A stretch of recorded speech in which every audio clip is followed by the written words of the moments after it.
This is the Rugby Muscle Podcast, talking all that you need to become the best rugby player you can be. Now here are the Rugby Muscle coaches, TJ and Alex.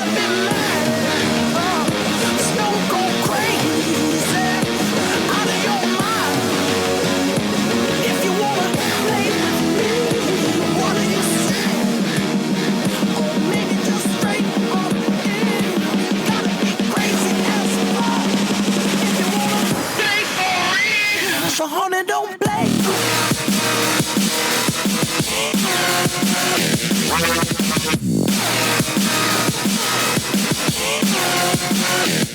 How's it going, boys? Welcome to the Rugby Muscle Podcast. You're here with TJ and Alex. How you going? This is our second recording because Alex spent 5 minutes trying to shut his dog up. It's a big dog, mate. It's got big opinions. If you follow Alex on Instagram, you'll see the size of his dog. He gives his dog a lot of love. I think it's more of a bear than a dog, to be honest, mate. That's what people say. Yeah, definitely. I'm of that opinion. Yeah, I know, he's a softie, really, but I have to be careful if anyone comes round to the house, he doesn't, kill them. Yeah. All right, so I'm going to get the timer ready and load it up. Stopwatch. Alex, you're going to tell us the fact of the week. Yeah, man. So, like North South Dakota, why is it not just one big state rather than two, big states, I guess? And essentially, they had a big argument about where the state capital should be. And instead of playing rock, paper, scissors like any usual person would to decide an important life decision, they just split the state in two. That's it. They just said, right, we're going to have one state and then another state. Yeah, instead of being sensible, deciding like grown-ups. Well, that's similar to the fact about why Canberra is the capital of Australia. This is the rumour. Australians that are listening, correct me please if I'm incorrect here, but I heard that in Australia they wasn't sure whether to make Melbourne or Sydney the capital, so then they went, oh bollocks, let's just build another place, and they built Canberra. I'm suspect about that. Wow, that's an interesting fact. Oh, the guy said it's an interesting fact, so it must be true. I did hear that. That's how it works. Yeah, that's exactly how it works, mate. Yeah. Decent. All right. So today we are going to talk about the not hottest topic right now, but it is a fiery topic. It is toasty. Yeah, that topic is toasty. We are talking about CrossFit, Alex, for rugby. So I'm going to set the timer up. You want to start us off? Oh yeah, can do. So actually, CrossFit's kind of popular at the moment. It's the Open, isn't it? Oh, it is the Open. Is it 6.2, 6.3 now? Who knows? Who knows what? And what does that mean? Like, is it? No, it's 16.3. Is it? Yeah, is that the 16th CrossFit Open? It's the year. Yeah. Oh, the year, not the number of CrossFit Opens. Okay. Mm-hmm. Yeah, that's what. I don't know. I just wondered. Yeah, we always talk about CrossFit here. So, hi to our regular CrossFit listeners. So CrossFit's quite a popular conditioning tool for rugby. Yeah, I know we got one guy on the team here who just loves it, swears by it. He's always out injured. Yeah. Yeah. But yeah, we have been told. I've got a few people that I've been coaching, and they want to do like CrossFit stuff on their off days, and I'm like, ooh. But anyway, right, let's get into it. So, if you don't know what CrossFit is, just Google CrossFit and don't join a club straight away, but just read up on what it is, because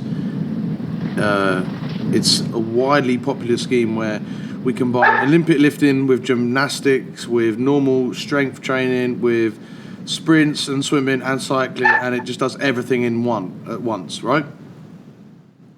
Yeah. So let's just make a little caveat. We want to talk about it in relation to rugby, not in relation to getting in shape or getting fit or something. Mm-hmm. Rather than being the best rugby player you can be. So there's good and bad points about CrossFit. In fact, there's some kinds of CrossFit that can be done really well for rugby, and there's other ways you can do it which is just going to break you, as I alluded to earlier. Yeah. So TJ, you were based in a CrossFit gym till recently, weren't you? Yes. For a little bit, anyway. Yeah. So the CrossFit gyms themselves, should we? I don't know how. There's so many things we could talk about, but yeah, the CrossFit gyms themselves have all the tools you need, and if you look at a regular, like a professional rugby club, like a top level Premiership or Super Rugby franchise or whatever you're looking at, if you're looking at top schools, their strength and conditioning facilities will look very, very similar to a CrossFit facility, which is why I based myself out of there. The Cornish Pirates gym's not quite like that, but it's all right. Yeah.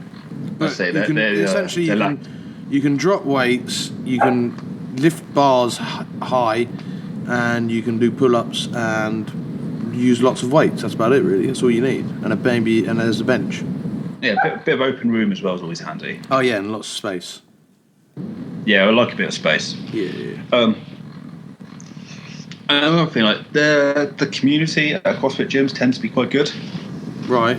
Like it tends to be quite a welcoming atmosphere. Yeah. Which I quite like. Like you don't feel bad. They all feel it. They find it enjoyable and stuff. Yeah. Yeah. So there's the benefits. Yeah, friends. Yeah, CrossFit friends. CrossFit friends. Downside is like, and this might not sound like a downside to start with, but CrossFit's hard. Like doing a CrossFit workout will beat you up. You know? When you're trying to do like high rep squats back into burpees, which are just ridiculous exercise anyway. Yeah. So into like some kind of weird put up. With the in-season stuff, you want to make sure that you're not doing too much volume that's going to kill you, because if you're doing too much volume, again, as you alluded to earlier, there's a very good chance you're getting injured. So if you're doing a real intense workout and then you're going to go off and train for rugby twice, you know, you've got a real good chance of picking up an injury, or at least like, for want of a better term, overtrain. Yeah, you'll be fatigued. You'll be more likely to get injured if you're fatigued. Yeah. And you're less likely to make gains as well. We like making gains. Oh, don't we just? Yeah. Okay, so that's kind of cool about that. Of course, being like good size, bad size. So another bad side might be like, because the workout isn't set for you. It's set for the group. It's a group thing or a global thing. Mm-hmm. So if you look at like, because the CrossFit opens on, we'll have a look at that. Yeah, I just said set a workout. I don't. Yep. I want it at the moment. I honestly, I don't care that much. But say it's got a squat or an overhead squat, and then I don't know, some kind of press up variation or something. Yep. You might not be able to do an overhead squat in a safe way. Yeah. Or especially if you're a rugby player, overhead squats isn't really a. If you listen to our last podcast, you know you've already got shoulder injuries. You've got tight shoulders in general that aren't quite ready to do overhead squats with, let alone your hips. And then if you're number one, you're going to give yourself more chance of getting injured. But number two, also you're not going to get the benefit out of an overhead squat that you would do, like 500 other exercises that you could do instead of that one. Yeah, I'm not a fan of overhead squats anyway. But yeah, that's by the by. Essentially, my point is, you're not doing something which is individual for you, which is where you're going to get the most benefit from. Mm-hmm. So if you throw back to where we were talking about pull-ups and stuff, we spoke about how we leveled and had progressions for each different exercise or each different movement you do. So if you can't do, say, a front squat, you might do a goblet squat. If you can't do a back squat, you might do like a squat to a high box or even a lunge. Like, I know you've got hip issues, squats might not be for you. So you have to do a lunge. You have to do some other kind of quad dominant movements. That's right. Yeah. Whereas if you're looking at these set workouts, there's just some guy in America who, as far as I can tell, just pulled something out of his ass. Or even if you've got a good box or a good CrossFit gym that programs it, like, and they have periodization in their programming, that's still not going to be for every individual person. That's still going to be for the group as a whole. So no matter how smart you program a group session, it's still a group session. It can't be very individual for you. Yeah, let's just throw out there. There is some really good CrossFit boxes out there who plan out what they're doing, and it makes sense, and it is periodized and progressed really well. And even like, if you get a good place, you can get these ones that are they've got different exercises they've got exercises listed as groups. So if you can't do a back squat, then it is a squat to a box, or Or can't do a pull-up, it's one of the variations that we can do. Or if you can do a pull-up really easily, then rather than just do 50 pull-ups for no reason, they're going to give you a weighted pull-up to do, or one of the variations that we suggested in the last podcast. Yeah. So that's cool. Like, that's actually a really good way of doing it. I quite like that kind of training. Yeah. In fact, if you look at the off-season training that I get people to do, it's very much weights, then a multimodal cardio kind of deal. Yeah. Anyway, so all I'm really saying is the exercise needs to be level. I just forgot to speak. yeah, it's important. It's an important thing to speak, mate. Yeah, I completely forgot to speak. I'm going to leave that in. Anyway, so yeah, it's important to make sure the level you're performing at is the level you're capable of. And then another one actually I've seen in CrossFit gyms is also like even the weight is evened out for everyone, or even males and women, males and females have different weights. But apart from that, like I'm going to be doing the same weights for like deadlifts as a 60 kilo winger is going to be doing it as well. So, you know, I'm obviously going to do more because I'm stronger, hopefully. But yeah, we're going to be working completely different systems and get completely different benefits out of it. Yeah. Which is it's not what you want, is it? You want to be working at your capacity. Yeah. Or at least close to. Now, let's talk about something that CrossFit gets right, though. So let's talk a bit about the metabolic conditioning like type workouts that they like to do. Okay, talk a bit more, mate, because I'm not quite sure where you're going with this. So a typical people will associate CrossFit workouts rather than they will consider the time element and the different exercises done for not just for time but for as many reps as well. So they picture like a circuit type training environment, which is actually somewhat decent, I would say. Yeah, like I say, it depends. Oh, by the way, if you're listening, you didn't listen. You didn't get a message. That was Alex sending me a message in which I don't even think that message was supposed to be for me. So that's no, it wasn't. It wasn't. Yeah. Brilliant, mate. Good. That's all right, mate. It's so you can see my little countdown. Yeah, that's all right. The message was meant for his missus. Oh, yeah.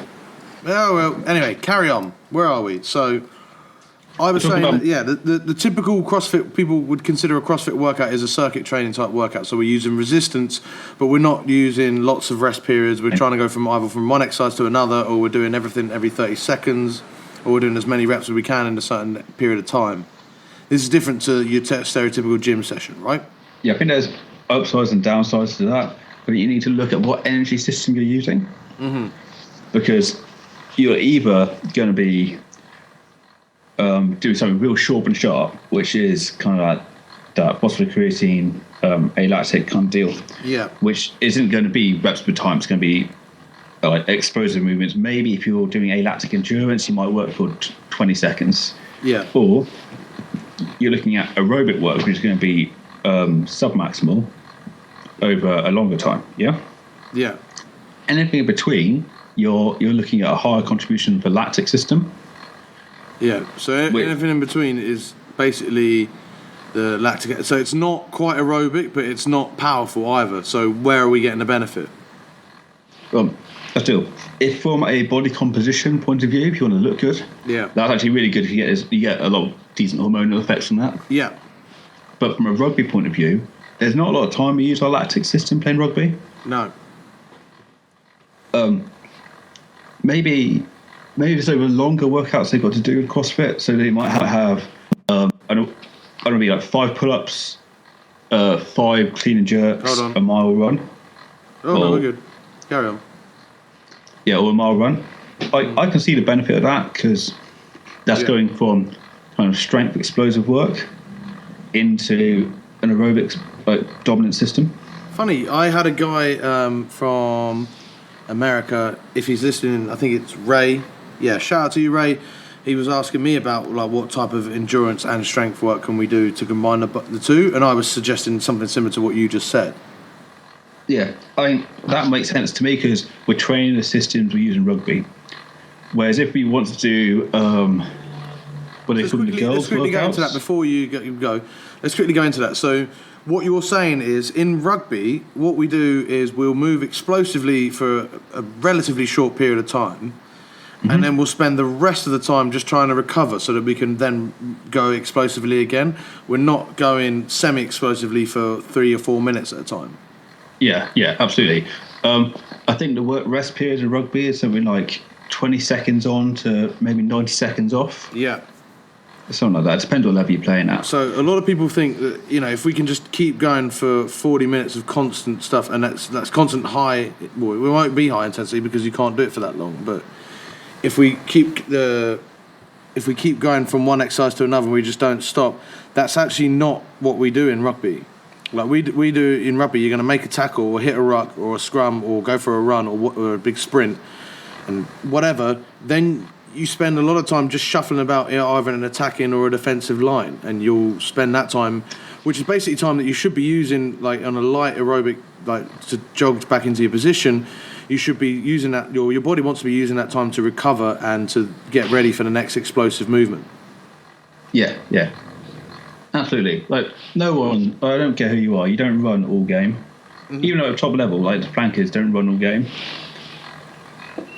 No, like the closest one you have is a scrum half, but even then they're not going to be sprinting the whole time. Watch out, Alex, the feds are after you. I know. Well, yeah, mate. Don't scare me like that, man. Right, so where were you going before I interrupted you? Fuck knows. I think I was talking about the types of conditioning that CrossFit gets right in relation to rugby. Yes, go ahead. So, even if we look at something more like, have you seen Alex Biarda's stuff? Yeah, big fan.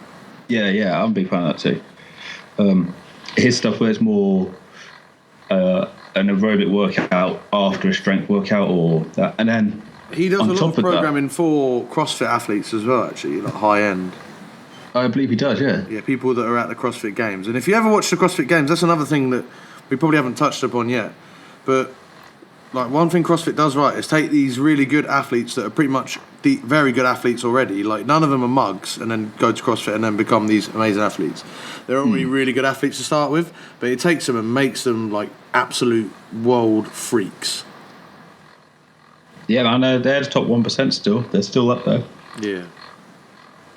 What I was going to say was... Yeah, go into Alex Viada. Yeah, I was going to say on top of that, because Viada looks a lot like doing high intensity stuff early in the week, low intensity stuff later in the week, or further away from... Does that make sense? Yeah. So you're not combining the two modalities. Yeah.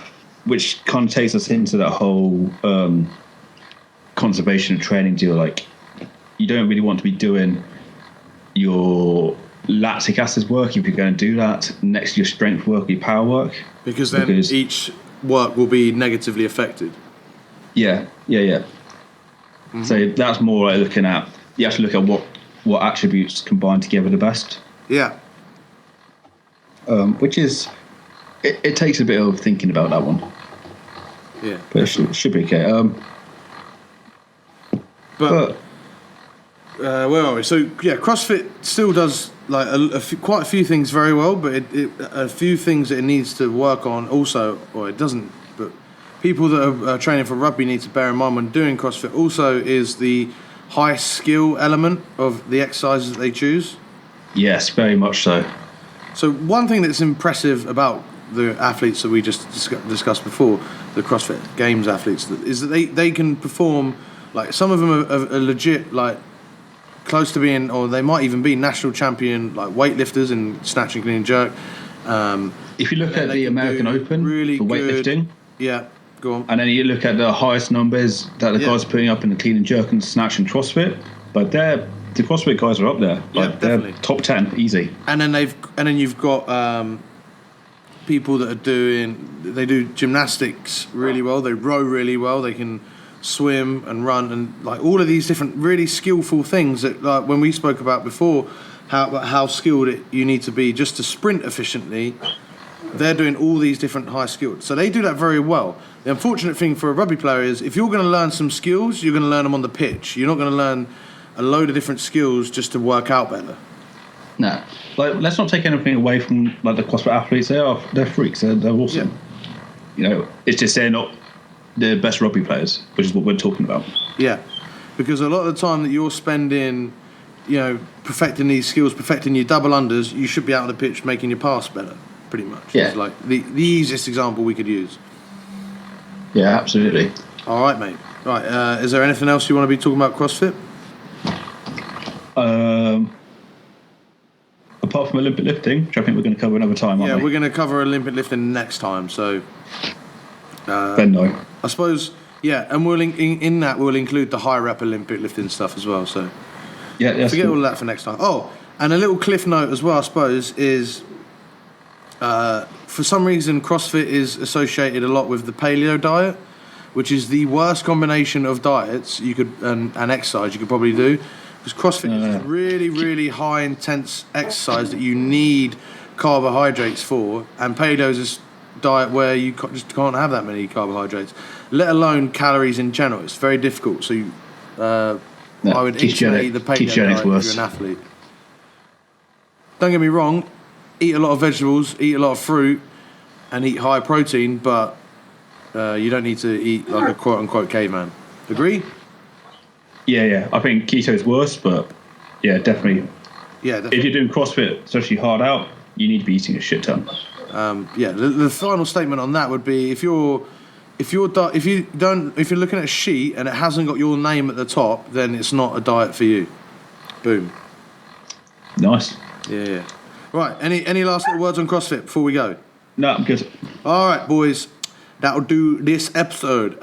Find me at tj.strength on Instagram, Snapchat these days. Alex, you on Snapchat yet? Nope. No, of course you're not. And then TJ Strength on Facebook and on the YouTubes. Alex, Collision and Combat on Instagram. Everywhere you want to find me now, mate. Oh, ooh, on Twitter. Apart from Twitter. Apart from Twitter so only on Snapchat. Instagram. This is the only place you'd want to find you anyway, right? And Facebook. Ooh. Right, I'm going to go give you a like.